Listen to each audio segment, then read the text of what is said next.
Hey, what's going on, everybody? Welcome back to the ABJ podcast, Not Cool in High School Horror, episode 145, Terrifier 2 with Courtney Smith. Want to say quick, check out the links below for not just all things ABJ, whether it be follow me on social media or hitting those YouTube memberships, Patreons, or whatever you want to do to support. Also, some merchandise looks very good, but you can check out all of our other guest links below. Make sure you go support our guest who's on the show tonight. They do a lot of really cool work, so show them that love. Also, if you're listening to this on your car, a 5-star review goes a long way. We're on all major podcast platforms, and if you're watching this on YouTube, Facebook, or anywhere else, hit like, share, subscribe. All that stuff hits the channel so much. And join the live chat. Every time we are live, you can hit that bell notification, and it'll let you know. But our top-tier YouTube membership thank yous, World Champ Level, Freak Maniac, 90210, and Grand Slam Raz. You can join the community as well on our YouTube.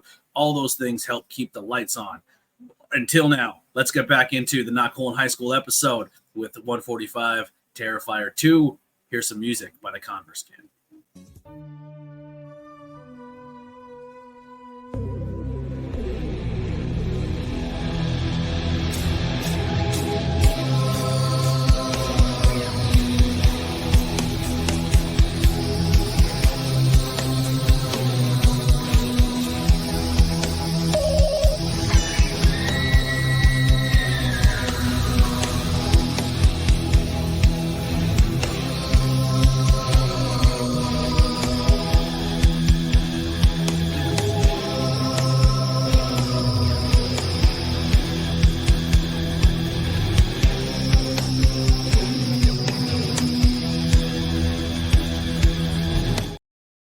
Hey, what's going on, everybody? We are live, ABJ Podcast, Not Cool in High School Horror, episode 145, Terrifier 2 with Courtney. We are live on Facebook, YouTube, on my channel, as well as High Tension Wrestling, Twitch, and over on Kick. So if you guys are listening to this in your car or any of those want to check out those other platforms, you can go do so. Tonight, we'll be covering this movie part 2 style, new format. If you haven't listened to our last Not Cool in High School Terminator 2 review, we decided to change it up a little bit. We're not doing scene by scene things. We're changing it.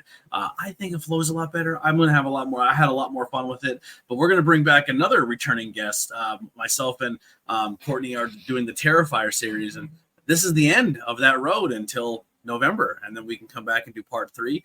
Maybe we'll even do one of those in the car, like let me go see it physically and then record it and then post it for you guys later. Who knows? With the new cameras that we're trying to save up for, there'll be a lot of cool things are coming to the channel. But let's get right into this review, and let's bring in our guest, the little creep C herself, Courtney. What's going on? Hello. How you doing? Good. How are you today? I'm doing great. I'm a little tired, but we'll get through it.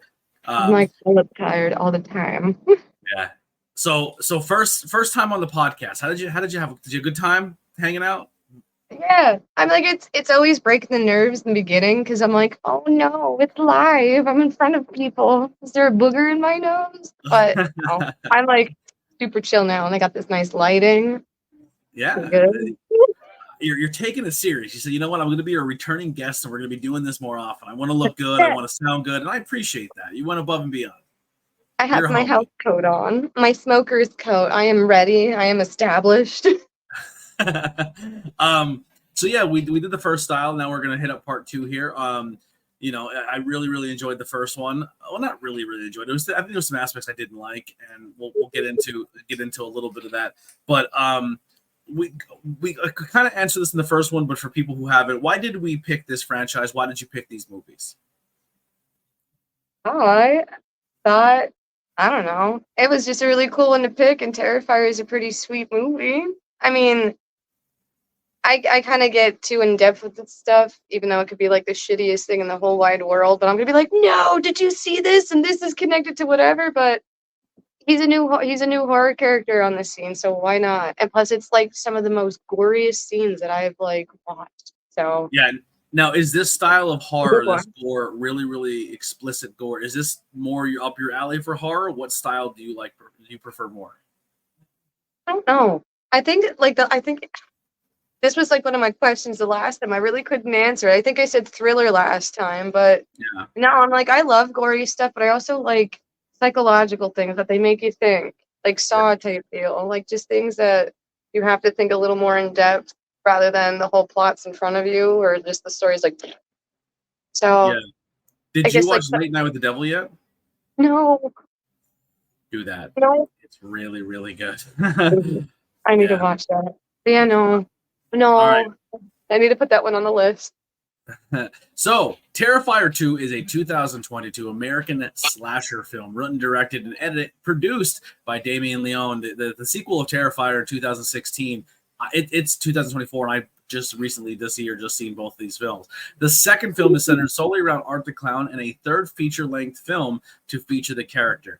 This is the fourth installment and sixth overall in the Terrifier franchise, which is crazy. We only did part 1 and part 2. It includes the return of David Howard Thornton and Sam Scaffolding, who portrayed Art the Clown and Victoria Hayes, respectively. In the first film, the stars Lauren Lavera, Elliot Fullman, and I'm not going through all those names. The plot follows Art's resurrection to pursue the teenage Sina, am I saying her right correctly? Sina Shaw Lavera, and her younger brother Jonathan on Halloween night after years of events of the first film. It might be Sienna. Sienna, thank you so much. There we go. I'm like, it might be Sienna. Yeah. So this movie had a budget of $250,000 and made 15.7. They barely spent $500,000 on these CGI and special effects and made $15 million. That's crazy. That's so much. That's so awesome. Much money. I love that. So much. The crab hands. I wonder if that's where they get that from. Like Mr. Krabs, because it's like crab hands. Me money. I may be medicated. So yeah. My one eye just starts crossing and be like, where's she going? Where did you first consume or hear of the Terrifier series, Art the Clown? Was it right when it came out? Were you on board with this, or were you like me and it took you too long? I think I watched it right when it first came out. Like, I'm trying to remember like who and what. I don't know if it was Charles who told me about Terrifier. Or he was talking about Art the Clown, and I was like, who, what, and where? And or my friend Gabby, she was huge on this. So I know the first time I watched this part 2 was with her. So I'm like influenced by others, I suppose. But I mean, like, I definitely wanted to watch it. But like hearing other people being like, oh, it's so gory, so good. Yeah, I seen Art in like meme culture. I seen Art photos and facial expressions, and I was like, "What is this clown like movie?" I was really kind of out of the loop, and then they're like, "Oh, it's a really really gory movie." And then I didn't hear about part 1 until part 2 started coming out in 2022, and everyone was raving of like, "Oh my god, this is the sequel of this really crazy movie." And then part 2 kind of reinvented part 1 for me, and then. Now talking about part 3, that's when I started watching part 2. So it's kind of weird how I'm kind of behind on the cycle of consuming this media. I think it's fine. Yeah. I think that's fine because it's still new to you. And then whomever you're like, watching it with can be like, oh, well, wait until you see this or get ready for it. Just as long as they don't ruin it for you. All right. Well, this is the section of the podcast where we are going to tell all of you at home or listening or watching that the rest of this will contain spoilers. So from here on out, will contain spoilers. I think we did a pretty good job of not spoiling anything unless you didn't see part 1 in that synopsis. But let's get into our favorite parts in no particular order. We're not going to go through scene by scene. So just kind of, if I have a list, I'm just going to kind of go down my list. And then I have a couple talking points that I want to bring up to you that we can kind of discuss on the movie. And if you have some too, sneak them in there as well. So I'll let you kick it off with your first favorite thing, or favorite part, maybe actor, scene, whatever it may be, the first thing that stood out to you in this film. Man, I guess the first part was when he just blasted everybody with a gun again. So I was like, no way, he's doing it again. And just takes out everybody in the clown corner or whatever the hell it was called. Her dream. Like the rodeo roundup style TV shows, like the old corny cowboy kid shows. Yeah. So that one was probably like the first one that I was like, he did not just pick up a gun again, because from the first one you're like, No. Are you allowed to do that? You're not allowed to do that. You got Yeah, superhuman because strength, apparently. You're not allowed to do that. he was set up as this slasher, but he's also not afraid to use guns, which is kind of wild. For me, my first one is kind of a cop out. I'm just gonna go Art himself. Once again, Art is the strongest part of these movies and the strongest part of this franchise and all the scenes. Silent clown, no noises whatsoever, not even pain, wincing, anything. All he does is just facial expressions. He's a mime. He's a mime. Like, he's a mimes clown. And he once again steals the show. Like, this guy who plays Art is amazing. He really makes this character come to life when they really don't like give you much in this film. Maybe will be on my list of things I don't like, but it tried to. The first movie had really no plot. It was kind of just a sequence of events. And It wasn't so much a story. It was just kind of like wrong place, wrong time, and then the sequence of events that happened throughout that situation. This one tries to develop a story, but we'll get more into that later. Unless it's one of your favorite things, then we'll get into it before that. Well, like I said before, you know me, where I'm just going to be like, oh my God, so this part and this part makes this, and maybe this makes sense, but the next person will be like, no. Who thought of that? Why would you think that? Yeah. So I just overanalyze everything. Well, kind of the one thing you were analyzing a lot is the kids, and the two kids and the brother and the sister in this movie, and the mom all seem connected to Art. The kid's really obsessed with serial killers. He knows a lot about the serial killer, and the reason he knows about it is because he found his dad's journal or art book. Yeah, the art book, as Sienna called it. Mm-hmm. So, like, yeah, there's so much to do with that. And, like, foreshadowing, too, with it. You always know, like, at least for myself, I'll always notice, like, that one thing. So the first thing was a dagger. In the opening scene, she's, like, polishing a dagger. Then all of a sudden there's a dagger in the cereal box that she somehow knows is in there and just shoves her hand in the glass and then blocks his hellfire. And then that forges it. So there's more scenes about the dagger than like the mom being in it. Yeah. The overall theme of this movie is kind of wild because it's fantasy based. She's essentially dressing up as a Valkyrie or an Amazonian woman. She's like she's got like the Wonder Woman gear. They're representing him being the fire breathing dragon, and she's blocking it with a sword. Like, so it has that fantasy element for the movie. Right, or like Archangel. And see, that's where I can go down the hole again, but I guess I'll wait. I'll wait for that. I'll wait for that when we get into that more, because I'm just like, I have words. So a scene for me that stands out, my second one on the list here, is the costume scene. I really liked how he kind of hid around the store in plain sight, almost talking, and then obviously the iconic sunflower glasses, which I really like. Probably one of my favorite scenes is definitely not the best kill scene, but just the overall scene shooting. Like, I thought it was cool to shoot it in a Halloween shop. Yeah, I could say at least with the what would be the word, like the graphics, or just how the dude's face looked when he was cutting it off. Yeah, it could have been better. It could have been a little better. Yeah, a little better. I didn't mind the death scene. Well, that one another one where he kind of shows that he has like super strength, where he's like kind of throwing people around like crazy.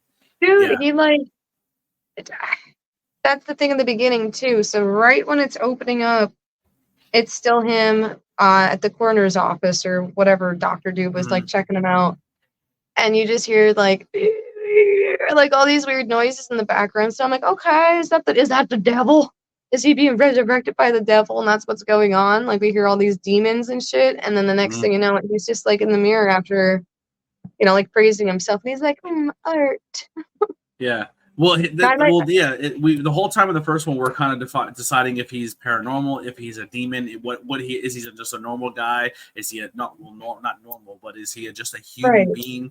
And this one, I mean, it kind of just really says he's supernatural element. Like, he's missing an eye, has a hole in the head. Somehow he regenerates over time. So no matter what you do to him, he's going to kind of regenerate or come back in some form or fashion. So he kind of is portraying to us he is immortal. Also in this movie, he's seeing a little girl clown, and no one seems to be able to see her but him.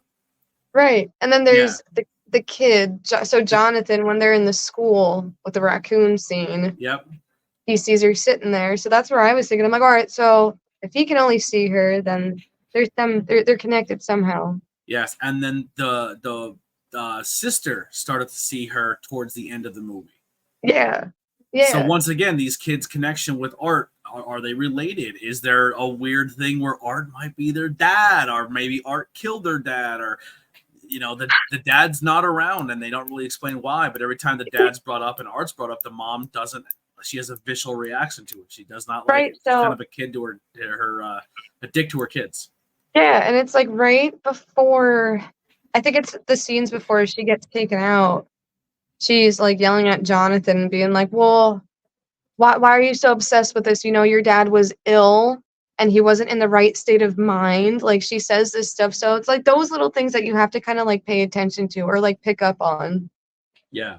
So it makes you wonder if, like, okay, was he put in a psych ward? Because I don't know if they really say if he dies or not, or if he's dead, just that he's not around anymore. Yeah. And he was not sound of mind. Yeah, sorry, the little delay. No, you're good. You're good. Another interesting thing is during the dad's art, like his book of all his newspaper clippings and stuff, they show a little girl who was captured from the circus or the carnival or whatever it may be, and that's the little girl ghost they're talking about. Right.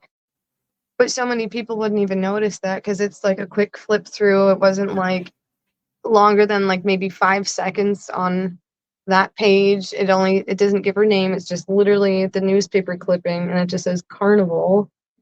That's all that you could see. Because I was looking to see if it said her name or anything, but then again, I didn't pause the TV to see if it really did say anything. But that's all you saw was just newspaper clipping, her face, the word Carnival. So what if Art is their dad? He was a serial killer.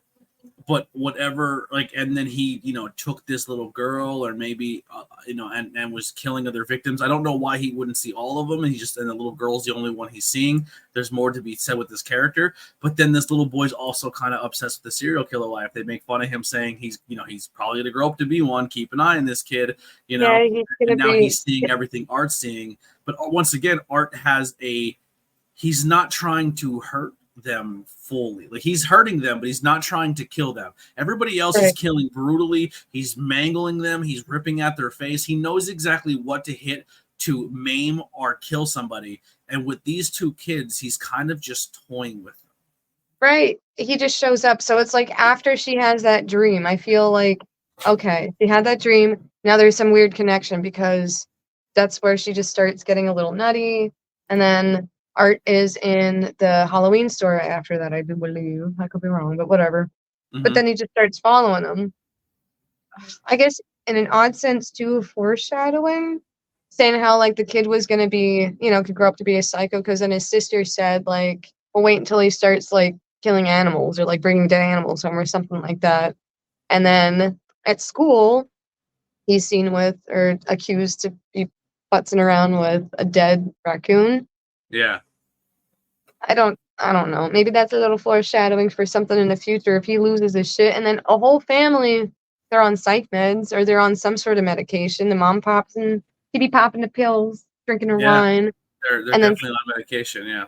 Yeah, so suppress some type of thing that maybe their father have given. Yeah. I'm like, those are my thoughts. I think it's their dad because that's what it's kind of like leading up to. And like her dad gave her this bang dagger or whatever. I don't know. It could be double-edged. It's from going back from like me going down the rabbit hole with like Hallows Eve and blah, blah, blah and whatever. So I'm like stuck. So I want to say it's their dad, but then I'm like, where is he a henchman of the devil? And he's like, doing their work. So is their dad the devil? Or maybe their dad summoned. Maybe the dad summoned Art, and to summon Art, he had to maybe give the souls of his firstborn.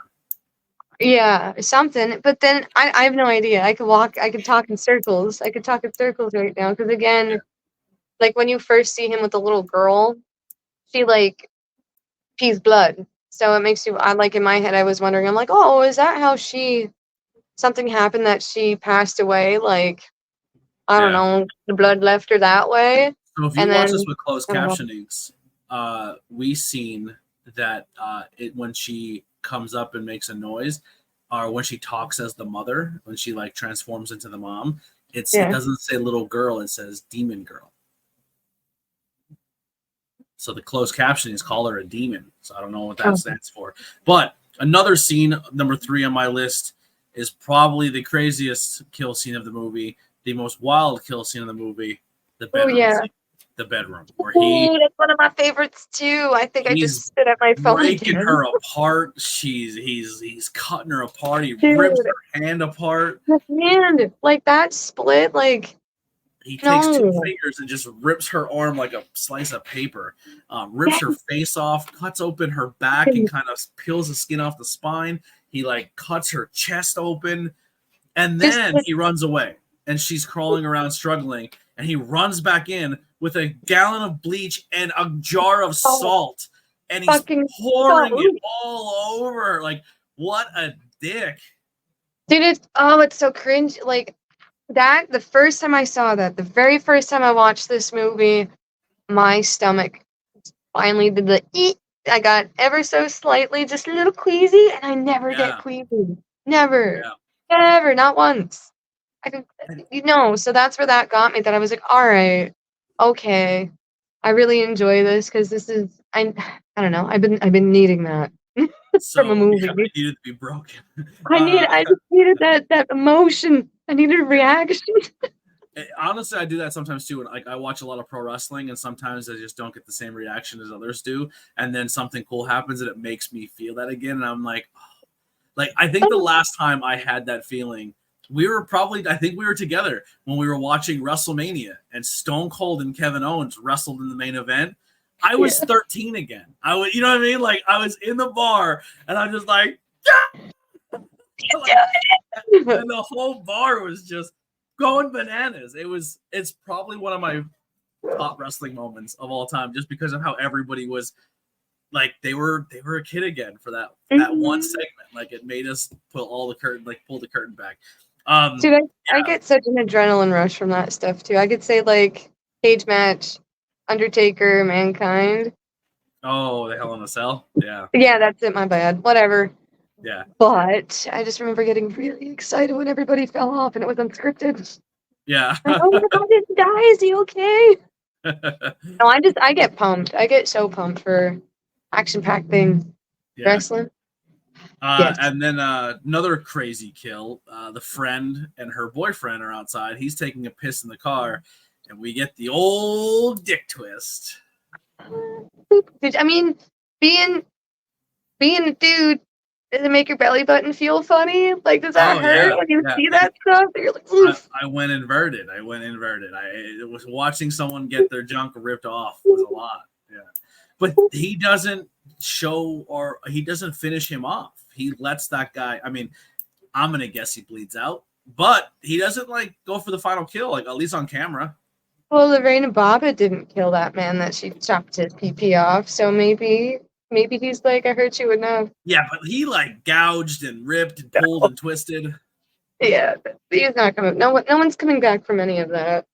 Like, yeah, actually, as I say that, so brutal kill girl, what was her name? Allie, I think it was. She's still alive. So, because she's like sitting there, she's like, Mom, and then he kills the mom. But it makes you wonder, is she gonna be just one of his like leftover victims that she gets a crazy plastic surgery shit? Yeah, I'm sure she's not gonna be in the third one. Which girl in part one? No, the second one. So the brutal kill. I can't even speak words. So the one that we were just talking about with the salt. Yeah. The salt, and so Mrs. B. She was still alive at that point, but I mean, if she survives that, that's crazy. Yeah, but I mean, like, if they you're right, she didn't show her finished. Yeah, no. So I'm like, if they drag that into the third one, I don't know what they're gonna do with it, but I'm like, if they just keep her alive for her to be all like. Well, the only one alive from the first movie is the very, very final girl that he rips her face off and he's eating it, and then she's still alive to this day, like in the movie. If she gets a revenge a revenge Yeah. kill for, On the I don't TV know. host Yeah, probably for just for making being fun of her. making, yeah, and being out there. Because another scene in it when Sienna's like half asleep and she's watching the news reporter lady states about girl getting out of the psych ward, and then she just like looks at the TV, like through the TV at Sienna, and she's like, just like you, Sienna, about like something being on psych meds or psych ward or whatever. Yeah. I don't know, but I guess we'll see what happens. And then that reporter ends up surviving. Oh, That does she like, she? yeah, that she mutilated. Because if, again, it's like one of those dumb things that like if you hear it or if you're super duper paying attention. So I think it was in the news report that it said that that news reporter lady survived, or whatever, the interview lady survived the attack from first girl. Yeah. The So face, messed up face. yeah, so messed up face girl just made another messed up face girl. Maybe smart So to kind of have that thing where they don't kill off every character and they kind of like, we can bring it back and show them all mutilated again. yeah, it kind But of then makes it you wonder. comes. Oh, I'm sorry. Oh no, sorry. I was gonna say it kind of makes you wonder then with the little demon girl, like if he had her when she was like human or normal, like what did he do to her that made her into like what she is now, a figment of his imagination, some sort of Yeah. demon? I don't know. Guess we're gonna have to Well, watch the third one. yeah. Well, the third one, to kind of give a little bit of a teaser, already has come out and said the actor who plays Terrifier said he got nauseous during the filming of part 3, where Yeah, he had to stop the scene and gather himself, which is bonkers to think about considering what he's done on camera already. he's been covered in feces. He's like taken after Gigi Allen. Yeah, he's GG Allen art over here. So the fact that part 3, and then part 3 once again has a little bit of cool things that I'm sure we'll cover, that where it's 100% crowdfunded, because all of the studio, like, you would think a movie that made $200 million and then made 15 million, studios wouldn't be so uptight about giving them money, but you know Right. they filmed one scene in this new movie that was so bad that all the creative, like all the money guys pulled out.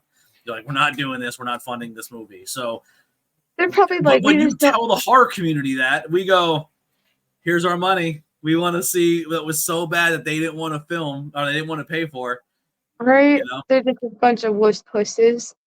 Yeah. And, I and, mean, and I mean, did we get worked? You know what I mean? Is this all planned? Like, oh. Like I mm, told what's the name when he did the Back Road One, I was like, he's like, this is banned, and so I'm like, lean into that. Our horror movie is banned in 4 countries. That would be right, all dude? over the box. That would be, you know what I mean? Like the horror movie that was banned in Germany. Like, why? It's on. Yeah, but It's on Tubi. is it?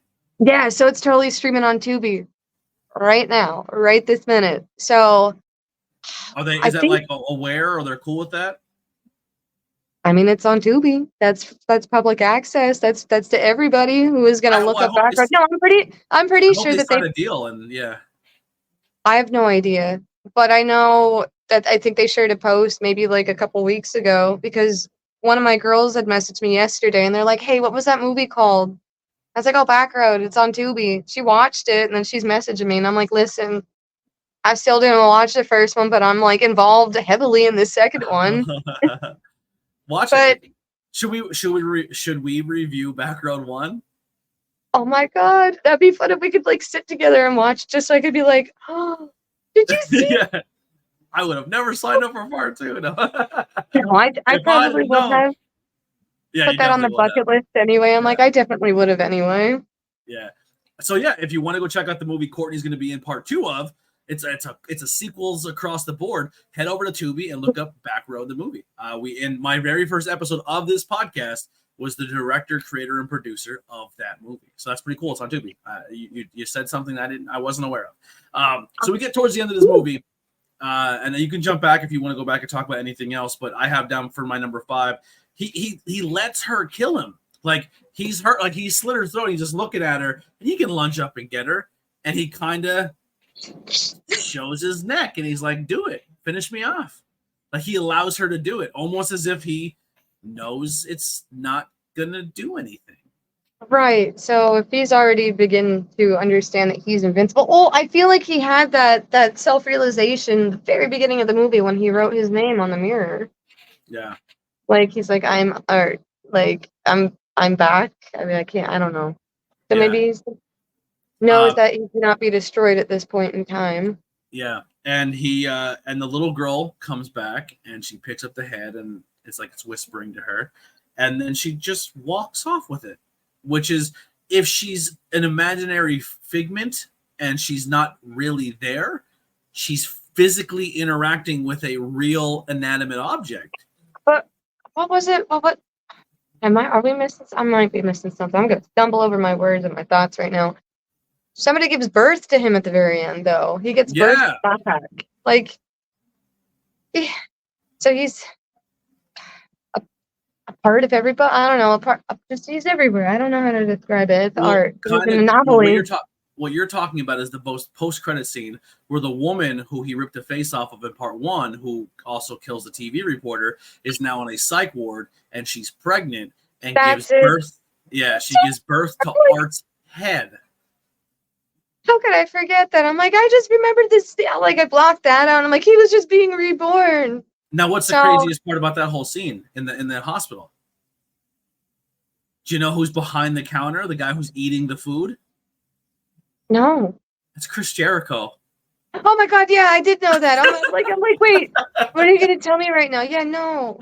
There's a couple little Easter egg people in there. So he was in there, and then sleepaway camp. Because I think okay. I must. He's in that as the school teacher who scolds them about being outside, making the little girl all queasy. Mm-hmm.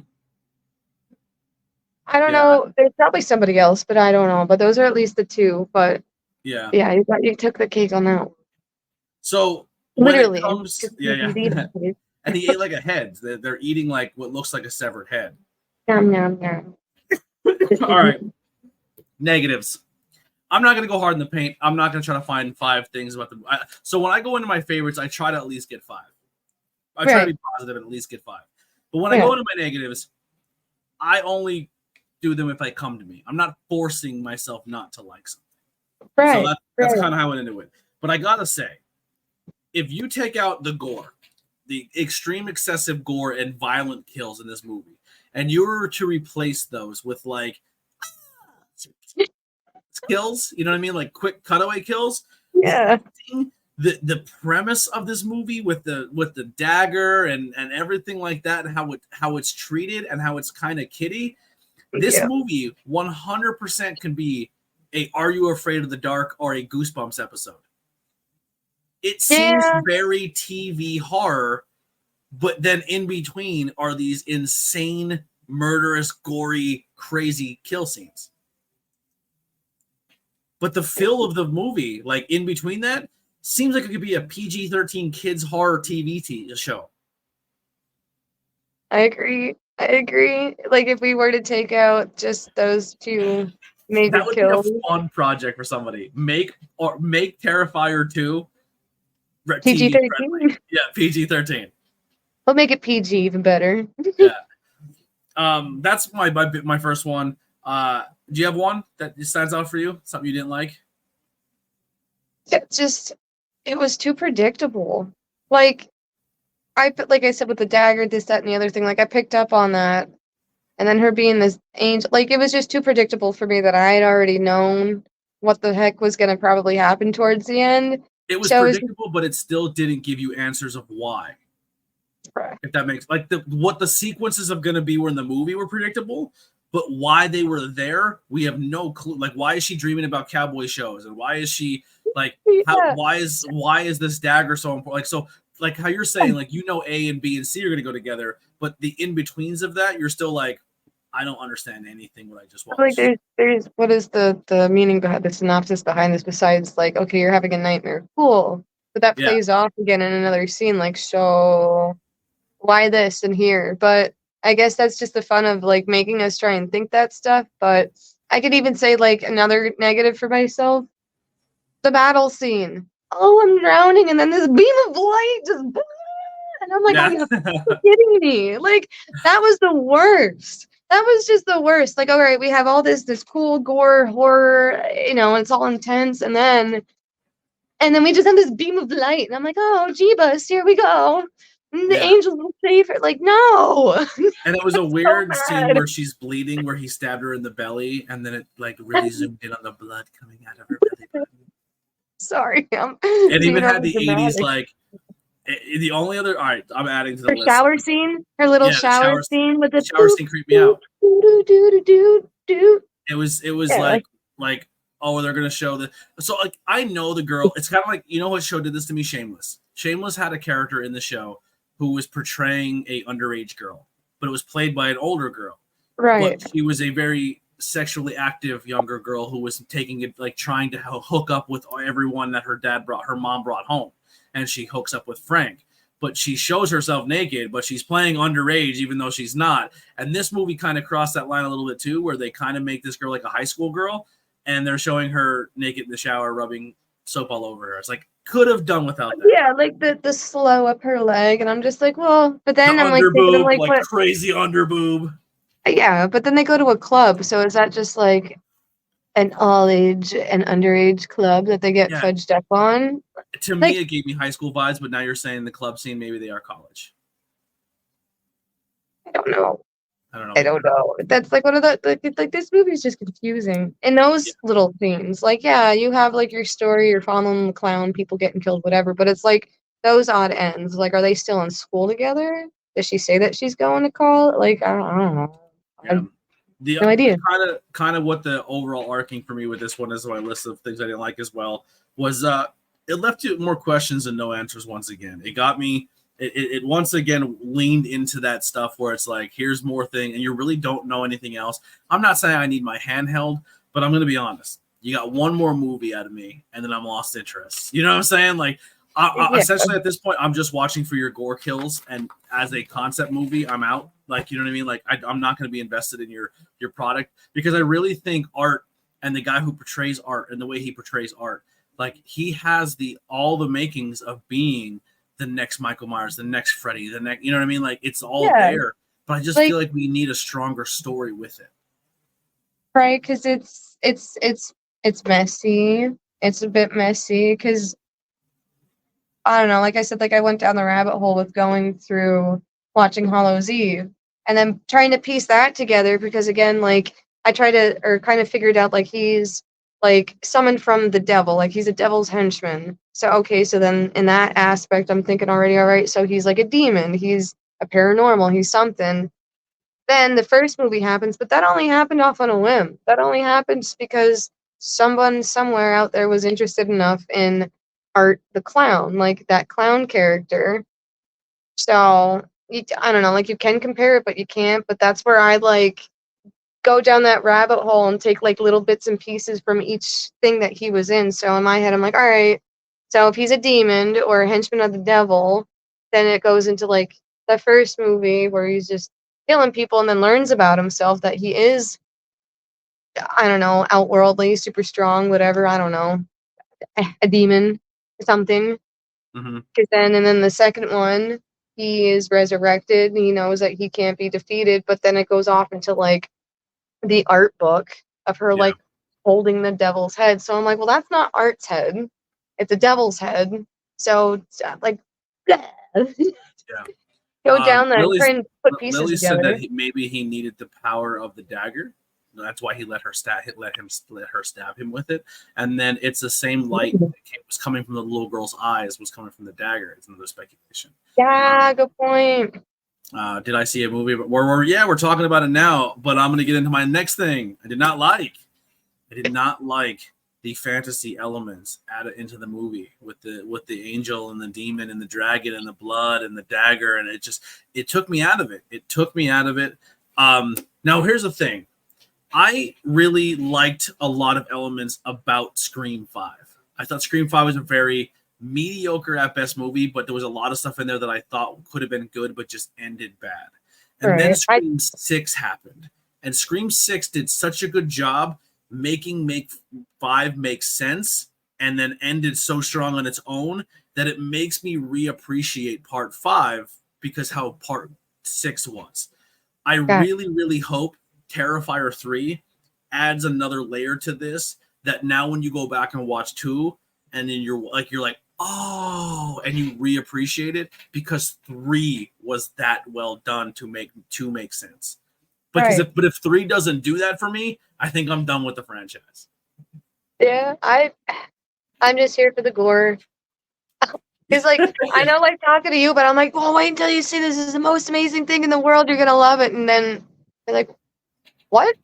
Yeah, the This whole CGI and movie the made kills no and the sense. gore is fantastic. It's some of the best kill scenes in movie history. Like they're really good and they're violent and they're just extreme. Like he's whipping a young child with a cat of nine tails. Like he's, you know what I mean? Like he's shoving mashed potatoes in a face that just got blown away with a shotgun. Like it's the gore and the violence. If that's your thing, it's there.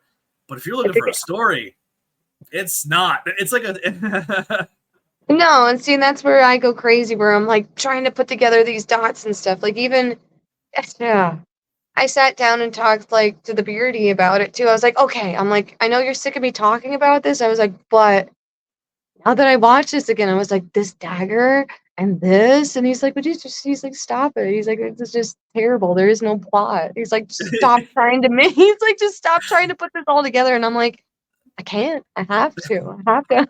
you I have have like to figure it out. your Charlie Day like yarn strings. Yeah. But I don't Yeah. know. So we go from Hallows Eve, and we go over Yeah. here, and we come back here. Maybe the uh, third one will let yeah. us know. I So I don't think know. we kind of answered that a little bit, Austin. So I missed the first one. Courtney, with the series as a whole, you're excited for 3 after watching 2. Yeah, I'm gonna watch 3, but 3 has to get me in some aspect with some semblance of a decent story, and Yeah. maybe hire, like, listen, you're bringing the girl from Camp Sleepaway and you're bringing in Chris Jericho. Maybe use them as actors, and like because the kids that are in it, they kind of suck. Like they're Yeah, I mean, like, it's not that great acting. it, Eh. even like some of the scenes where the kids are running away towards the end had a very Stranger Thing music track to it, like, and I was just like that's where it kind of gave me that TV kiddie PG-13 vibe, where like the music, like everything about, like I said, everything except the gratuitous gore was Mhm. very, like it could have been a kids TV spooky show, you know. I agree with it because I mean, like, there's comical bits to this too. Like, you find yourself giggling at some of the shit that like Art does, or just the Oh, music. when he spits on her in the hole because she spit on him. Yeah. Yeah, or just his silent like claps. But Yeah. even, I don't know. He's a good character, I think. And he like messes with you a bit because like at some points you're like, oh, does he actually have emotion? Is he gonna let this person go? Is there gonna be some weird relationship here? And he just kills them or kills somebody. But I don't know. I feel like he's a good enough character to like make you think about him in that sense. Yeah. Like, does he have emotion? Does he not have emotion? Is he sentimental? But at least he like admires his own work, his own art. So Yeah. that's very like Mike Myers, like, and he just turns his head. Yep. And Art, when he kills things, he's like, I Yeah. did And he's that. like he kind of almost has that Freddy where he's like, ooh, like he's like really enjoying himself.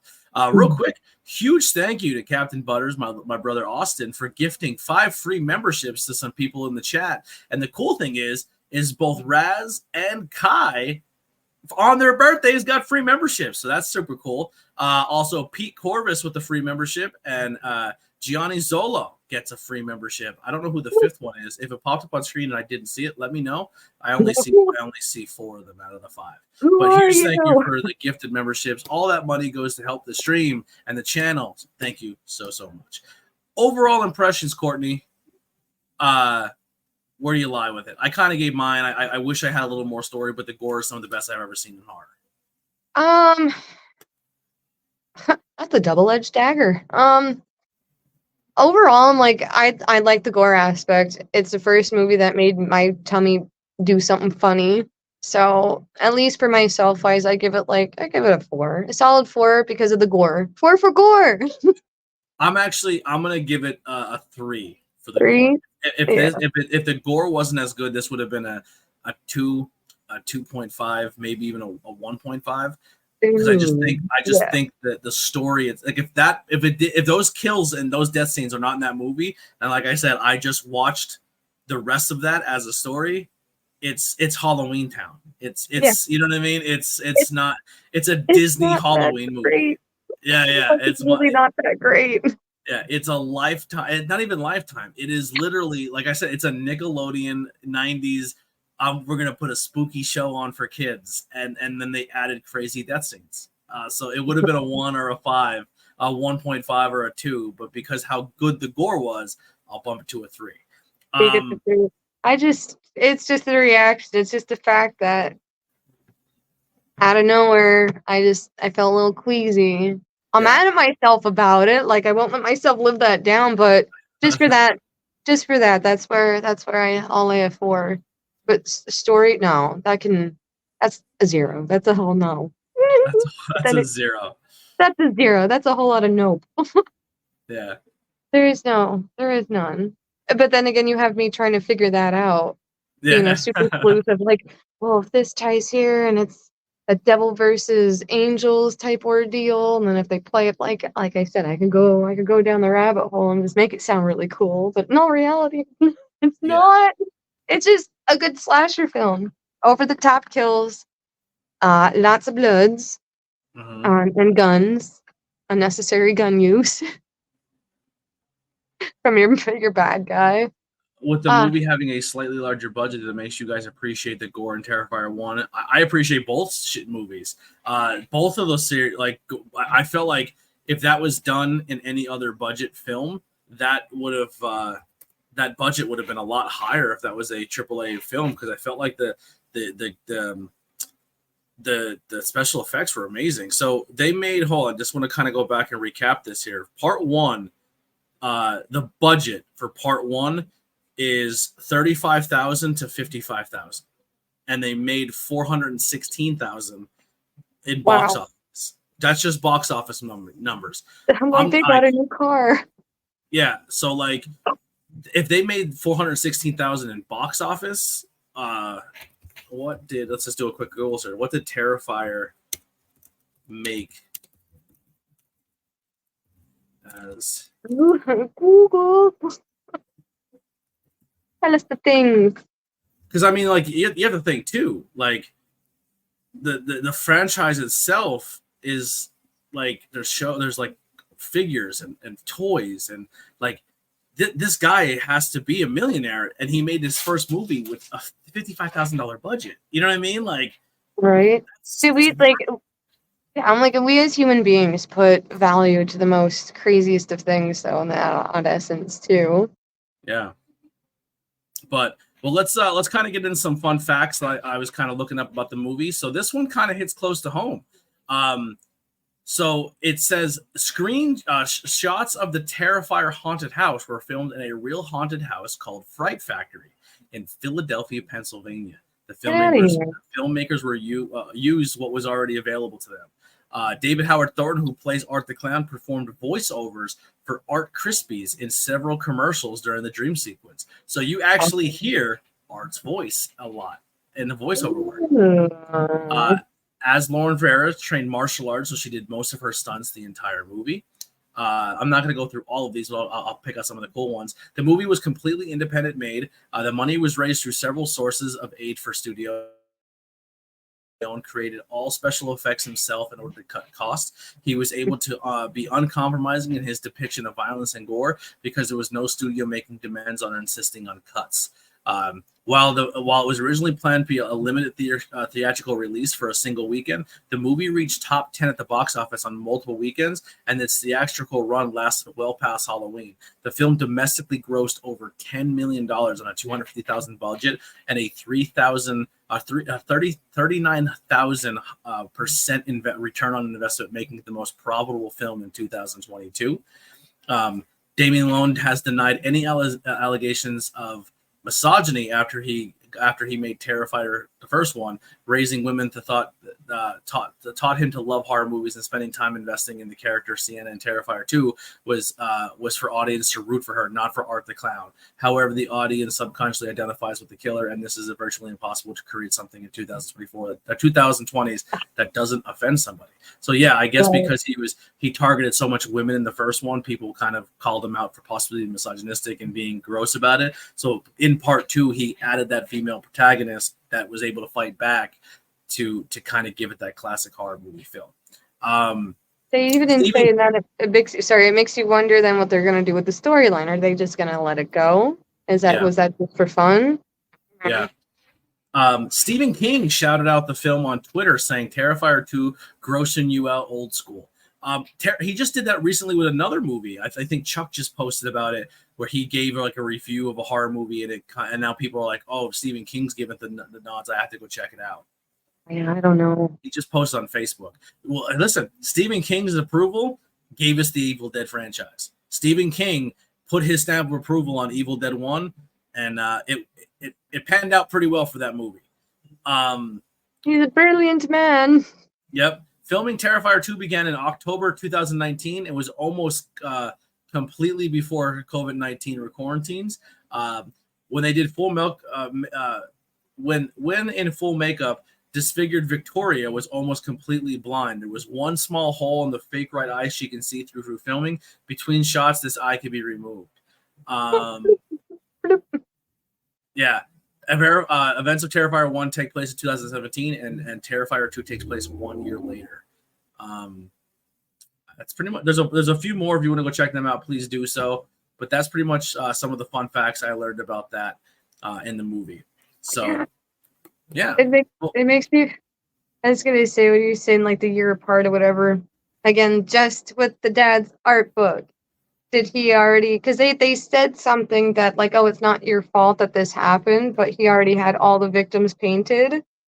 So did he have that painted only a year ago, or was that already, he had that like doodled up a while prior? Mm-hmm. It's just again, story, plot, nothing, mystery. Yeah. So what do you got going on, Courtney, that you want to plug or promote before we get out of here? Well, this weekend we're at a convention. So Caitlin McShaw and I will be at Ink in the Rink in Sunbury, June 7th, 8th, and 9th. Dude, I'm so excited. I'm so excited. Have you ever done a convention yet? No, it's my first. I'm gonna peep my pants a little bit. But I made a list and I checked it a couple times. I'm gonna do it again before I go to bed tonight. But I'm stoked. I'm excited. Everything you need. Yeah. So when you tattoo somebody at a convention, do you have a client who's booked that's gonna do it that day in that location, or do you just take walk-ins and have like a pinup, like a sheet that you work? Both. So I have a couple people for like actual appointments, and then whenever I get done with them, if somebody wants to walk up and I have the time or whatever. Is a convention tattoo. I have a convention tattoo. Yeah, it's the best. I got one at Atlantic City. I went up and I put money into a gallon machine and lost it in 3 seconds. And I said, F it. If I'm going to spend money here, I'm going to find something I'm going to keep forever, or I'm going to do to have more fun with. So I was walking around the hotel and I stumbled across a tattoo convention, and there was a lot of people from the TV show Ink Master there. And I stumbled up to the one guy I thought was cool, and I never even seen a second of Ink Master before. And I said, hey, man, I just want like a sailor pinup version of a Batman tattoo. And he's like, give me 15, 20 minutes. And he kind of did like a Sailor John version, or Sailor, whatever they're called, version of a Batman. And I walked back, I gave him the money, and I sat down, I got tattooed right there. And I came back to the table that they were all gambling at, and like, where were you for the 2 hours? I said, spending money. And they're like, well, how much did you win? I said, nothing, but I got this tattoo. That's amazing. Yeah. Actually, I met Scarlet, Sailor Jerry, Scarlet, the clown. Mm-hmm. I met her from the Cutthroat Freak Show. The one that's part of the Freak Show stuff. I met her at the convention. So I was walking down the hallway, and this very, let's just say, voluptuous, curvy pretty girl with clown makeup comes walking out in, almost nothing. And she goes, hey, you mind helping me carry my stuff to this tattoo? That's how I found out about the tattoo convention. And I was like, sure can. Didn't even look at the basket. I'm just carrying this girl's basket, and she's walking in front of me. If you don't know, she's gorgeous. And she's walking in front of me, and I'm carrying, and like we're talking, and I don't even look. It's just heavy as hit. I just walk, and I put it on the stage for her. I go, see you later. And I think we might even got in the convention for free because we walked in with her. Ooh, that's even better. She's like, I'm gonna do like a Bordeaux strip show, and I was like, I'm in. Girl's cute. So I'm standing in front of the stage. She goes and she does her dance. She brings out this basket, and about the time she brings the basket out, I realize the entire basket's wrapped in snake skin. And she opens the basket and pulls out this giant boa constrictor that I carried. That's amazing. She didn't even tell you. She's like, here. And I'm terrified of snakes. Carry this. Yep. I was so looking at her. I carried a snake around a hotel and had no idea. If she would have said, my pet snake's in that, can you carry it? I would have said, get the hell out of here. Like, in an odd way, you faced your fears that day and you didn't even know it. Look how strong you are. Yeah, pretty clowns, I guess, will make me conquer fears, Pretty clowns will make you hold snakes. Clip that. I'll tag her. But yeah, that was how my first tattoo convention I went to was that situation. That's amazing, though. Your pet snake is why you followed. Probably. Yeah, my little gardener, my little ringneck, whatever it is. My ringneck, my milk snake. My milk. That's what I want. I want a milk snake tattoo. The chat. Oh my Jesus. All right. Where can people find and support you? They can find me on the Facebooks with just my plain old name, Courtney Smith. My Instagram is Creepsy Tattoos. I recently allowed myself to get on TikTok again, and it's the same. It's Creepsy Tattoos. Yeah. And I got a website. But you can find that on my Facebook pin. Yeah, I don't want to get too much into this, and if you don't want to do it, you can give me the Iggy. But I think the biggest way I want to end this is just real quick, is a quick tribute to a friend of both of ours who we recently just lost. So I just want to say we love you, and buddy, you were always a good person, and love you to death. And that's I don't want to. We don't have to get into it, but I just want to kind of give him our love. The last time we seen him was at the Gorilla Pack show, and one of the things he was talking about was my content, and he was really, really sweet about it. And he's just an amazing little creature. Yeah, and there is, I believe, a GoFundMe for him out right now, right? Yes, please. I will put it in the link below. So send me that GoFundMe. His family can use the help right now. So if you guys have a couple bucks, help this guy out. He was a really sweet person. But let's get out of here. Here's some music by the Converse Kid. We love you guys. And Courtney will be back for another movie review very, very soon. It's going to be a good time. Yes, I will. Thanks. See you guys. Bye. I went hit the wrong button. This is the one we want. Bye.